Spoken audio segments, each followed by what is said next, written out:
आज भी मध्य प्रदेश के कई बच्चे नागपुर के हॉस्पिटल में हैं। अभी तक इस दवा का कहर मध्य प्रदेश और राजस्थान में ज्यादा दिखा है, लेकिन इसके बाद कई राज्यों ने कोल्ड ड्रिंक सिरप के इस्तेमाल पर रोक लगा दी है, क्योंकि जांच में जो पता चला वो वाकई में डराने वाला है। Cold drink syrup Shri Sen pharmaceutical manufacturers नाम की कंपनी बनाती है। इस दवा का प्रोडक्शन तमिलनाडु के कांचीपुरम में होता है।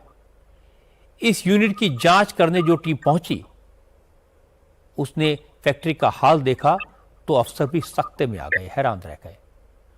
कंपनी में दवा बनाने के किसी भी नियम कायदे का पालन नहीं हो रहा था। केमिकल्स के ड्रम्स खुले में पड़े थे, कोई टेस्टिंग लैब नहीं थी, क्वालिटी कंट्रोल का कोई सिस्टम नहीं था, ट्रेन्ड स्टाफ तक नहीं था। दवा बनाने के लिए जिस पानी का इस्तेमाल किया जा रहा था वो भी सामान्य ग्राउंड वाटर था। दवा बनाने के लिए जिस केमिकल का इस्तेमाल किया जा रहा था वो फार्मास्यूटिकल यूज के लिए होता ही नहीं। ये केमिकल खुले बाजार से बिना किसी जांच परख के खरीदा गया था। जिस जगह पर दवा बन रही थी वहां कीड़े मकोड़े, मक्खी मच्छर और चूहों का राज था। यह सब देखकर अधिकारी सन्न रह गए। जांच के बाद 44 पन्नों की रिपोर्ट तैयार की। उसमें लिखा कि कोल्ड ड्रिंक कप सिरप बनाने में 39 तरह की गंभीर गड़बड़ियां और 325 तरह की अन्य कमियां पाई गई।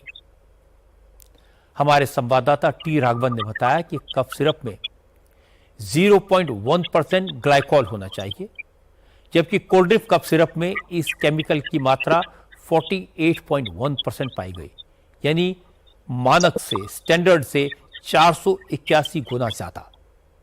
ये केमिकल सीधे किडनी पर हमला करता है। इसीलिए जिन बच्चों को कोल्ड ड्रिंक सिरप दिया गया उनकी किडनी फेल हो गई। चिंता की बात है कि सिर्फ कोल्ड ड्रिंक सिरप में गड़बड़ी नहीं मिली, दूसरे कई कप सिरप्स की जांच भी हुई। तो गुजरात से बनी रीलाइफ और रेस्पी फ्रेश टीआर सिरप में भी मानक से ज्यादा डाई एथिलीन ग्लाइकोल पाया गया।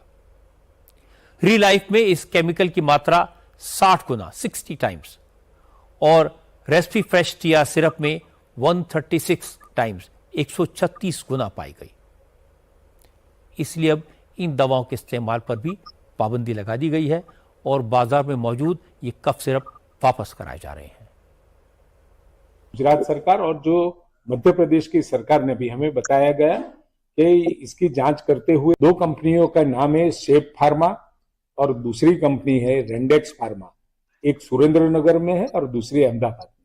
उसमें ये दवाएं बना के वहां पर सप्लाई की गई थी और वहां ये दवाएं नॉट स्टैंडर्ड जाहिर हुई।